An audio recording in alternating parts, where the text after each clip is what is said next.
This little boy ran to me crying, saying, "He's not my dad." Then the man started walking toward us. I thought we were all in danger. I remember this so vividly. It was so scary. I was a nanny a few years ago for three little girls, 1, 4, and 6 years old. After school, we went to the playground up the hill. There were a few parents and little children there. I kept an eye on the elder girls as I was with the baby on the baby swing. Parents and their kids left until a boy around 3 was left playing with the girls under my care. I noticed his dad sitting on the picnic chair on his phone. I was a bit peeved that I seemed to now be watching over 4 kids, not 3. The boy then slowly came over to me and kind of clung himself to me. I thought he was coming for a cuddle, so I said, "Aw," and put an arm around him, asking if he was all right. He looked a bit sad. He then said, "He's not my dad." I skeptically looked at the man, then asked, "Who is he? Uncle? Stepdad?" And the boy looked me dead in the eyes and said, "I don't know." My heart dropped. I went into protective mode, and my instincts made me put the boy behind me. I looked back at the man who was now approaching us. My heart was beating so hard. I told the girls we were leaving right now and grabbed the baby. The girls complained, but headed for their bikes behind the man. I looked around, but no one else was there. I only saw some people walking along the street at the bottom of the hill, so I could shout to them if needed. I warned him to stay back and held on to the boy. He asked what I was doing, looking at my grip on the boy. I was panicking and backing away. He told me to let go of him. I told him what the boy said and that if he touches him or I will scream, looking toward the people so that he knew we weren't technically alone. He kind of laughed nervously and addressed the boy who didn't even look at him or move. I told him to leave us alone. He just stared at me in shock with his hands up like I was the dangerous one. I said I'm calling the police, letting go of the boy, and got my phone out, the baby still in my arms. He panicked and said that he was his stepdad or soon-to-be stepdad. I said, "Yeah, right." He explained that he was dating his mother and she was still at work, so he got him from school and brought him here until she gets home. I didn't believe him, so I started dialing. Better to have them deal with this. And be safe, not sorry. As I spoke, shaking like crazy, I beckoned the boy to stay by me and away from the man. The boy was silently crying. Poor little guy was terrified. The man was exasperated and bright red, which made me more nervous because what if he hurts me or the kids? My girls were watching on their bikes and asking me what's going on. The worst part was waiting for the police. He was between me and the girls, and I was between him and a fence. The police came pretty quickly, though, and I explained everything, and the man tried to explain himself. The police were also skeptical of him. Thank God I wasn't just overreacting. I told the boy how good he was coming to me for help, and the policewoman took the boy. The man called his girlfriend, the boy's mother, to get her to come. I didn't want to just leave. I felt responsible since the boy came to me for help and comfort. So I let the girls continue playing on the playground while we waited for the mother, who came straight away. When she arrived, the boy ran straight to her crying. The police explained. I explained. And the mother was so embarrassed. I pretty much told her off. And the man, of course, for scaring me. My girls and the boy. The boy hardly knows the man, hardly recognizes who he is, and doesn't understand what he is to him, and was clearly not comfortable with him. He is too young to get the concept of mom's boyfriend, not dad. And when you're that young, remembering people whom you have only met a few times is hard. She was so sorry. I'm glad he wasn't that trusting, because a lot of kids get caught out trusting strangers or acquaintances. Also hard to navigate their parents dating. I finally left with the girls. I had a diaper to change. Felt bad for the man eventually, as he was just trying to help his girlfriend out and bond with the kid. And the mom probably thought it would be a good way for him to get to know her son, one-on-one. But they didn't think about the boy's feelings and how outsiders would perceive. I am scarred from it, though. Thought he was a pedo, abducting him, and that he was going to hurt me and or the children. Update 1. So after the whole playground situation, I thought that was the end of it. I mean, I went home and told my friends about it, and they were like, You were totally right to step in. Even my mom said I probably saved that boy from something worse. But then, a couple of days later, something happened that made me question everything all over again. I'm at the same playground with the girls because it's their favorite spot. They love the swings and the little slide. I'm sitting on the bench while the older two are racing their bikes around the path, and the baby's napping in the stroller. It's pretty chill. Then, guess who shows up? Yeah, the same guy. This time he's walking with the boy's mom. I spot them from a distance and immediately feel my stomach drop. They're holding hands, and the boy is walking ahead of them, kicking at rocks and stuff. They don't notice me at first, but I'm just sitting there, trying not to freak out.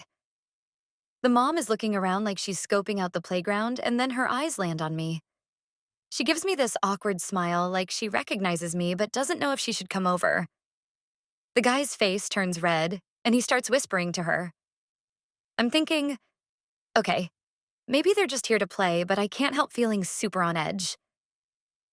The boy runs off to the slide, and the mom starts walking over to me. She's like, Hi, I'm so sorry about what happened the other day. I just wanted to thank you for looking out for my son. She seems genuine, but I'm still feeling weird. The guy hangs back, pretending to be super interested in his phone. I'm like, It's fine. I just did what I thought was right. Then I ask her, Is he okay? He seemed really scared. She looks a little uncomfortable and says, Yeah, he's fine. We talked to him about it, and I think he understands now that guy's name is someone he can trust. But here's where things get strange. The boy's playing on the slide, and the guy's still just standing there, not interacting with him or anything. The mom keeps glancing at him like she's waiting for him to do something. She's like, We're really trying to build their relationship, you know? It's been complicated. She doesn't elaborate, but I can tell there's more to the story.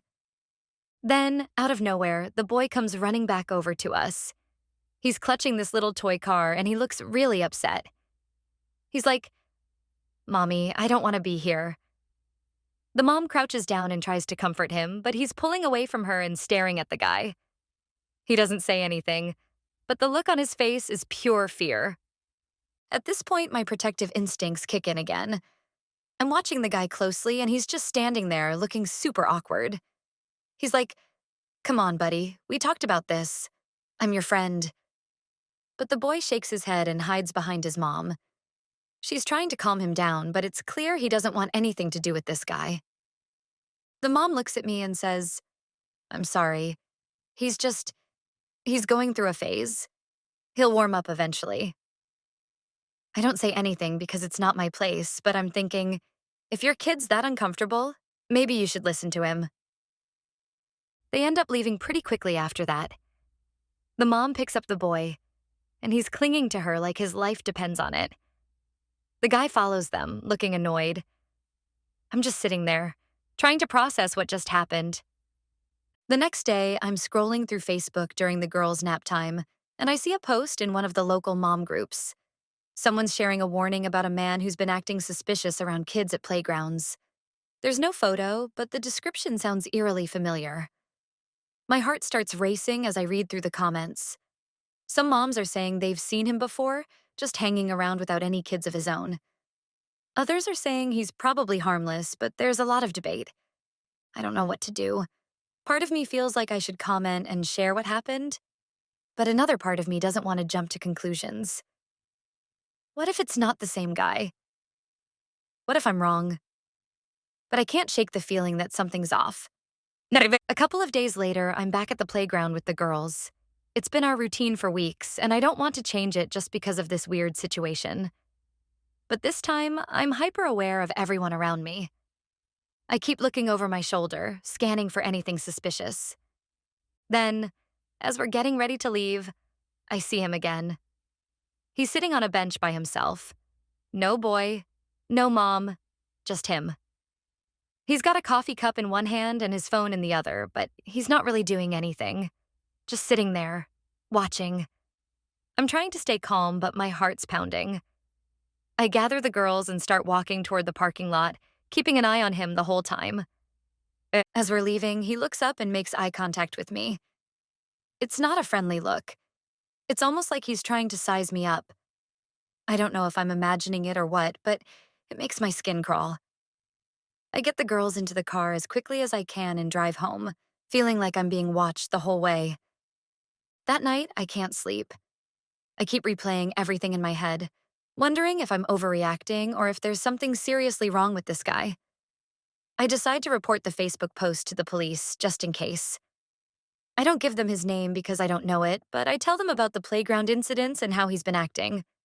They say they'll look into it, but I'm not sure if anything will come of it. A week goes by, and I'm still feeling uneasy. Then, one morning, I get a call from one of the moms in the group. She's like, "Hey, I saw your comment on that post. I think I know who you're talking about." She tells me she's seen him at other playgrounds around town, always alone, always watching. She's even taken photos of him because she thought it was weird. She sends me one of the photos, and my heart sinks. It's definitely him. Now I'm really freaking out because this isn't just a coincidence.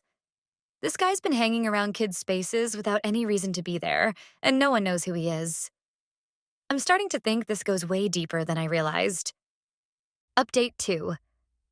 The weirdness kept building after that. I'd thought reporting the guy would be the end of it, but I was so wrong. A few days later, I'm dropping the girls off at school and daycare like usual. Everything seems fine at first, but then I notice a familiar car parked across the street from the school. It's that same guy's car. I'm pretty sure of it because I'd seen it at the playground before. An old gray sedan with a dent in the back fender. At first, I'm telling myself it's just a coincidence. I mean, it's a public street. Anyone could park there. But then I see him. He's sitting in the driver's seat, not getting out, just watching. My stomach flips, and I'm trying not to panic. I'm thinking, okay, maybe he's picking someone up or waiting for something. But he doesn't move. He's just sitting there, staring at the school. I decide to stay parked and keep an eye on him. I don't want to leave the girls if this guy is lurking around. After about 10 minutes, he finally starts the car and drives off, but not before looking in my direction. That's when I know for sure that he's noticed me. My hands are shaking as I drive away, trying to focus on the road and not freak out. That night, I'm talking to one of the other moms from the local group. I tell her what happened, and she's like, "You need to call the school and let them know." So, the next morning, I call the principal and explain everything. She takes it seriously, thankfully, and says they'll keep an eye out. They even have a school resource officer who can patrol the area during drop-off and pickup times. A few days later, I'm back at the playground with the girls. It's been quiet since the car incident, and I'm hoping maybe he's moved on or been scared off by the police. The girls are playing on the swings, and I'm sitting on the bench, scrolling through my phone. Then, out of nowhere, the boy's mom shows up. She looks frazzled, like she's been crying or hasn't slept in days. She's holding the boy's hand, and he looks just as tired as she does. She comes over to me and says, "Can we talk?" I'm caught off guard, but I tell her sure. She sits down next to me, and the boy stays close to her, clutching her arm like he's scared to let go. She starts apologizing again for everything that happened at the playground before, but then she says something that makes my blood run cold. She's like, "I think you were right to be worried about the guy. Something's not right with him." I'm stunned. I ask her what she means, and she tells me that ever since the incident, she's been noticing things about him that she didn't see before. Like how he's always asking about her son, even when it doesn't make sense. Or how he gets weirdly defensive whenever she brings up their relationship or her parenting decisions. She's like, "I don't know how I didn't see it before, but he's been trying to insert himself into our lives in ways that just don't feel right." She's crying at this point, and I'm trying to comfort her while also feeling this mix of anger and fear. She tells me she's been keeping her distance from him since the police got involved, but he's been texting her nonstop, saying he just wants to make things right and prove he's not a bad guy. I ask her if she's told the police about this, and she says no because she's scared. She doesn't want to escalate things and make him angry, but she's also terrified for her son. I tell her she needs to report it, that this isn't something to take lightly. She nods, but I can tell she's still hesitant. As we're talking, the boy suddenly looks up and says, "He's here." My heart drops. I look around, and sure enough, there he is, standing at the edge of the playground, just watching us. He's not even trying to hide it. The mom freezes, and I can see the panic in her eyes. I tell her to take the boy and go to her car while I call the police. She grabs the boy and starts walking quickly toward the parking lot. The guy doesn't move at first, but then he starts following them. I'm on the phone with 911 trying to describe what's happening while also keeping an eye on him. He's not running or anything, just walking behind them, but it's enough to make my blood boil. The mom gets to her car and locks the doors, and the guy stops a few feet away, just standing there. I'm still on the phone when the police show up. They approach him, and he starts acting all innocent, like he doesn't know what's going on. But the mom gets out of the car and starts yelling at him, telling the police everything she's been holding back. It turns out, he'd been lying to her about a lot of things. His job, his background, even his name. The police take him away, and the mom thanks me over and over for stepping in. She says she's going to get a restraining order and do whatever it takes to protect her son. I'm relieved it's over, but I'm also shaken. I can't stop thinking about how close it all came to something worse. The girls keep asking me why the police took the mean man away, and I just tell them it's because he wasn't being nice. I'm still processing everything, but one thing's for sure. I'm never ignoring my gut feelings again.